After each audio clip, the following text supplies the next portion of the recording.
¿Qué tal, Carlos? Buenas noches. Muchas gracias por la invitación y por supuesto a la orden. En relación al tema que planteas, esa delegación, ese pedido de delegación de facultades tiene varios elementos que creo que hay que revisar con mucha precisión. Pero antes de eso, quería yo comentarte que han habido dos medidas en el Congreso muy complejas de entender que tienen que ver con la materia económica y tributaria. La primera es la ley para establecer un nuevo caso de desagio tributario, es decir, de sinceramiento de deudas tributarias de grandes empresas para Ujú. que, Sí. sinceradas, se pueda permitir un, un pago de impuesto menor para blanquear esos capitales. En otros países se llaman leyes de blanqueo. Y lo otro que ha salido, también aprobado, es un proyecto de ley de una congresista, que es una demagoga además, haciendo creer a las personas que se establece un gasto deducible para los trabajadores de cuarta categoría, pero en realidad es un documento torpe que no ayuda nada en el tema.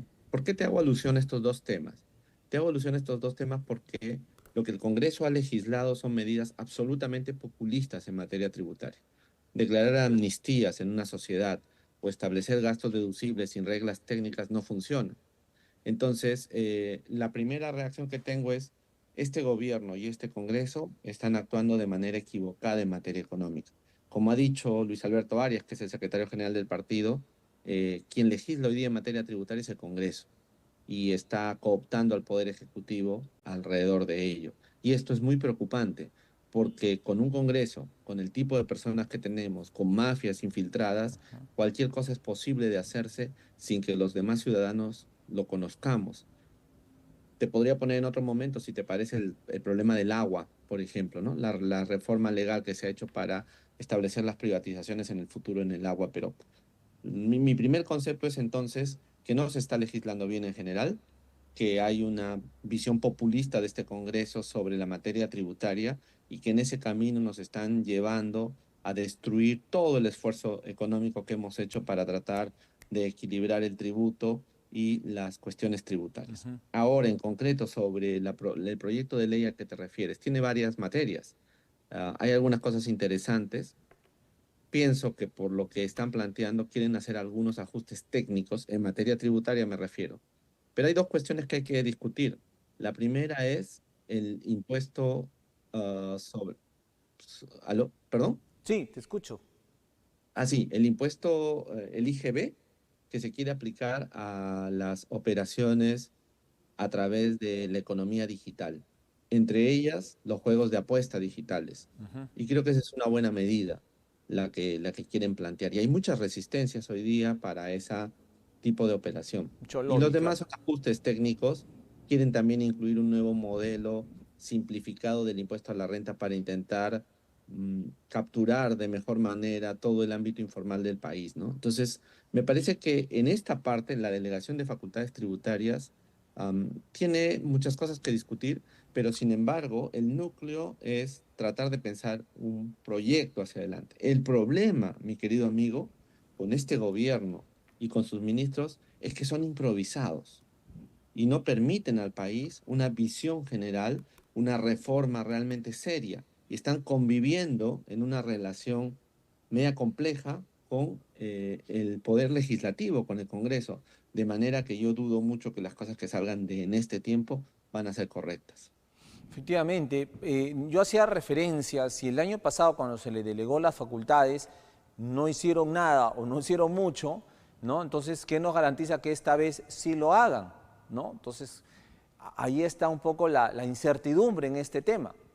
Totalmente de acuerdo contigo en algunas cuestiones de esta incertidumbre que tienes. Mira, yo creo que la visión del gobierno en materia de seguridad pública es errónea, porque entienden que el problema es un problema de elevar penas o sanciones o de establecer estructuras, digamos, superficiales. Y ahí no está el problema para mí. El problema con la seguridad pública en el país es un tema de inteligencia. Quiere decir que las personas tenemos que tener claro de que hay un sistema claro de inteligencia y seguimiento de todas las mafias y de todos los problemas de seguridad pública. Y eso es lo que el gobierno no entiende. Tiene una visión media distorsionada, siguiendo la idea aparente de Bukele, todo está de moda Bukele, todo el mundo habla de Ujú. Bukele, pero no entienden bien cuál es la lógica de lo que hizo Bukele. Y entonces creen que la lógica es meter a la gente a la cárcel, sacar normas con mayores presiones para los delitos, y todo eso no funciona. Aquí la clave es construir un sistema basado en seguridad pública, y eso se logra con inteligencia. Necesitamos instituciones que persigan el delito de manera inteligente, coordinada, utilizando todos los sistemas actuales. Eso en la materia de seguridad. Pero en la Ujú. materia tributaria, los gobiernos se han acostumbrado a hacer parches, parches, parches, parches, parches. Y este gobierno no cambia eso. Pero a mí lo que me preocupa, Carlos, y esto es importante decirlo, es que el gobierno no ha dicho nada, se han callado la boca sobre la ley de amnistía y sobre la ley que prepararon los congresistas de Fuerza Popular, los fujimoristas Ujú. que son populistas, prepararon una norma, el Congreso la aprobó, las dos normas, y ellos no dicen nada. Cuando la función de un ministro de Economía es reclamar y Obvio. decirle al país, esto que se está haciendo es incorrecto, es inadmisible porque está violando los valores fundamentales. ¿Y por qué el ministro de Economía o el primer ministro no dicen nada? Te repito, porque hay un conciliábulo entre el Congreso y el Poder Ejecutivo. Dina está capturada como presidenta por el Congreso, por lo tanto, no van a decir nada sobre las modificaciones que el Congreso haga en relación a los temas tributarios, por lo menos. Entonces, claro, hay una paradoja. Ellos están pidiendo eh, facultades delegadas para mejorar un poco el sistema tributario, pero a su vez están aceptando sin decir nada, sin siquiera protestar a lo que el Congreso les está planteando.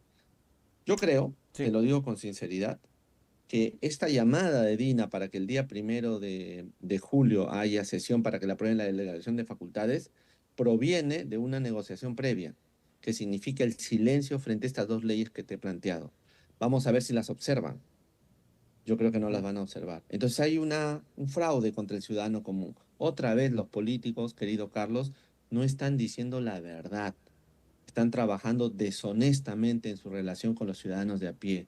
Y lamentablemente la ¿En, mayoría de la ciudadanía no conoce estos temas, en favor de no quién? sabe qué hay detrás. ¿En favor de quién, Lucho? Ya, es una buena pregunta. Mira, todos los desafios tributarios favorecen a aquellas personas que están moviendo capitales de manera informal en el exterior.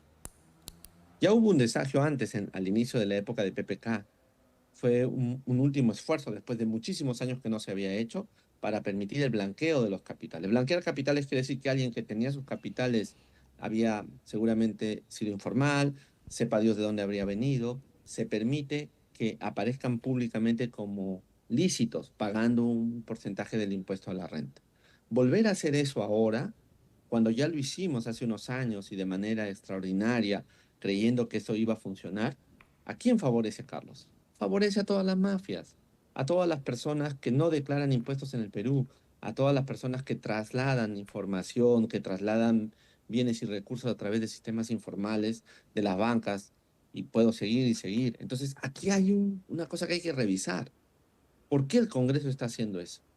Y en este momento, esa es la cuestión que, en mi opinión, me hace pensar que detrás de esto hay las mafias de personas que no declaran impuestos en el Perú porque hacen actividades ilícitas o porque quieren ahorrarse un impuesto a la renta. Y esto no favorece al ciudadano común, evidentemente. Ninguno de nosotros tenemos eso.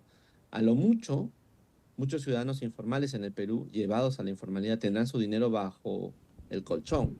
Las leyes de desagio normalmente no les favorecen a ellos, porque están pensadas en los grandes empresarios, en aquellas personas que tienen capacidad de transferir sus recursos a nivel internacional, ¿no? Entonces, tú me preguntas, ¿a quién beneficia? A ellos. Pero también eh, la otra norma, la de la congresista Barbarian o Barbarán, no sé cómo es que se llama esa Bárbara. congresista, es un acto de demagogia, Carlos. Es una norma torpe, mal hecha, de una persona que se mete a legislar en materia tributaria pero no sabe lo que dice y engaña a la gente diciéndole que están apoyando a la clase media. Yo podría pasarme un largo rato explicándote por qué esa norma no tiene ningún sentido. Entonces son populismos. Están queriendo preparar su reelección toda esta gente o están queriendo vincularse a mafias para que les sustenten sus campañas electorales posiblemente, ¿no? Entonces hay que explorar eso, hay que estudiar. Esta hipótesis que te doy, creo que hay que desarrollarla con mucha inteligencia. Y en materia de seguridad en general, a mí no me gustan los planteamientos del gobierno, ya te repito, y hay una cosa más que no me gusta, Y esto deberíamos de someterlo a un debate. Mira, en el Perú, hace muchos años, cuando se cambió la constitución y se decidió que las empresas públicas no hubieran empresas públicas, salvo en algunos casos excepcionales que nunca se solucionaron, estoy pensando en Sedapal, en las empresas de agua en general, ocurría lo siguiente, Carlos, y esto es importante decirlo. Se creyó necesario que hubieran organismos reguladores que pudieran controlar las distintas actividades de las empresas privadas en el mercado. Ahí tenemos Indecopi, SUNAS, OCIPTEL, OCINERMIN, etcétera, etcétera. Cada uno de esos tiene una función. No son las mismas, porque no es lo mismo controlar el mercado de las energéticas que controlar el mercado de agua, ni controlar el mercado vinculado al consumo de los ciudadanos. Cada una de ellas tiene distintas competencias. El primer ministro tiene la idea de plantear una reforma que establezca una sola entidad, que permita, en teoría, controlar todo el mercado en las distintas facultades. En mi opinión, ese es un error. Primero porque no se ha estudiado el éxito o el no éxito de las reguladoras que tenemos en el Perú. Pero segundo, es un error porque vas a tener que combinar competencias en una gran institución. ¿Y sabes por qué lo hace? Porque quiere volarse la meritocracia de los jefes de los órganos, porque los jefes de los Terrible. órganos han sido elegidos por concurso público.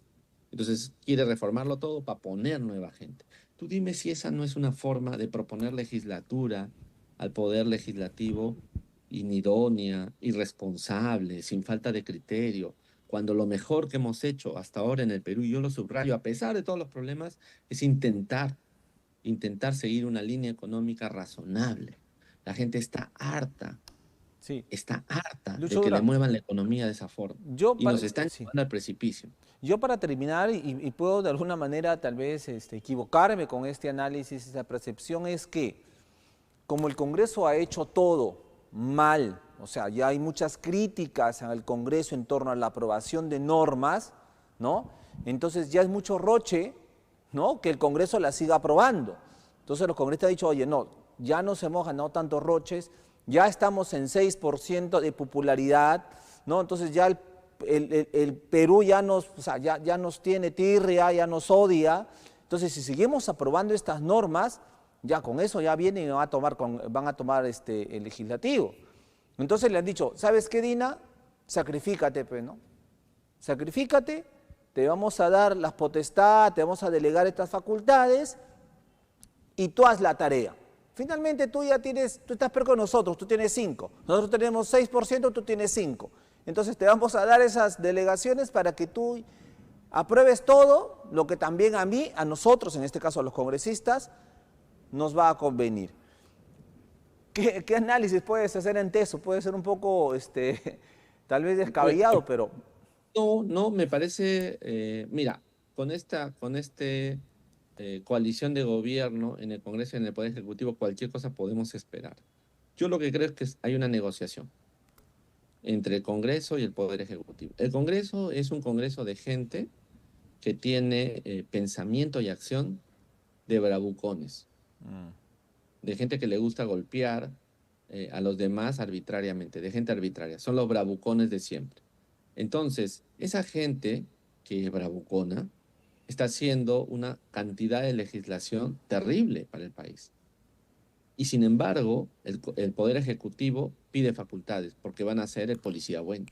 En mi opinión, hay una negociación detrás. El Ejecutivo quiere sacar algunas cosas para su mejoría política aparente y están pidiendo y están transando con el Legislativo. Te repito, nunca había visto yo, tengo muchos años en el Perú trabajando como abogado tributarista, nunca había visto un Poder Ejecutivo que se silenciara ante proyectos del Congreso. Nosotros sacamos un pronunciamiento porque, ¿sabes de dónde viene el problema, Carlos? Originalmente, del Tribunal Constitucional. Porque en la Constitución peruana los congresistas no tienen iniciativa de gasto. Exactamente. Ellos no pueden establecer gastos. Y sin embargo, el Tribunal Constitucional enmendó la plana y reinterpretó de manera soterrada, irrazonable, el régimen y sí les ha dado capacidad de gasto. Entonces, eso los ha envalentonado. Les ha hecho creer que ellos lo pueden todo. Eso es inconstitucional. Ningún congresista puede tener capacidad de gasto. ¿Sabes por qué? Más en este caso porque son políticos que no creen en el Perú, sino que defienden sus propios intereses. Entonces, Exacto. el problema viene de este Tribunal Constitucional que los envalentona, ellos que crean estas leyes raras que generan algunos Pero beneficios y ¿quiénes unas eligieron diferencias los en la miembros del sociedad. Tribunal Y, Constitucional? Fue este Congreso, pues. O sea, para exacto, completar así allí fue. fue este Congreso. Entonces, Fue este Congreso el que los eligió, ¿te acuerdas? claro, Y ellos sacaron una ley, perdón, sacaron una sentencia diciendo que sí tienen capacidad de gasto en determinadas formas. es terrible, Imagínate, Carlos. terrible. Lucho, en todo Es caso, una cosa imposible de entender. Me efectivamente, gustaría contarte, no sé, en otro momento, me gustaría conversarte sobre un problema que tiene el alcalde de Lima, que es otro bocón, ah, que vamos a iniciar un proceso para que se rectifique, porque se ha expresado de mala manera ujú. sobre el Partido Morado y ahora está insinuando, lamentablemente, que nosotros hemos tenido alguna prebenda con el Jurado Nacional de Elecciones. No conoce de normas, es un ignorante y voy a llegar yo hasta las últimas consecuencias, porque hay que Vamos a respetar en conversar el de eso. Perú la verdad y el sentido de la decencia. Y ese señor, lamentablemente, Carlos, no lo tiene. Y discúlpame que te lo comente ahora, pero sí estoy Correcto, un poco indignado con ese te sujeto. entiendo. Lucho Durán, te agradezco muchísimo por estar esta noche con nosotros. Muchas gracias, Carlos. Que tengas buenas noches y mucho esfuerzo y muchas gracias por tu programa. Sigue adelante.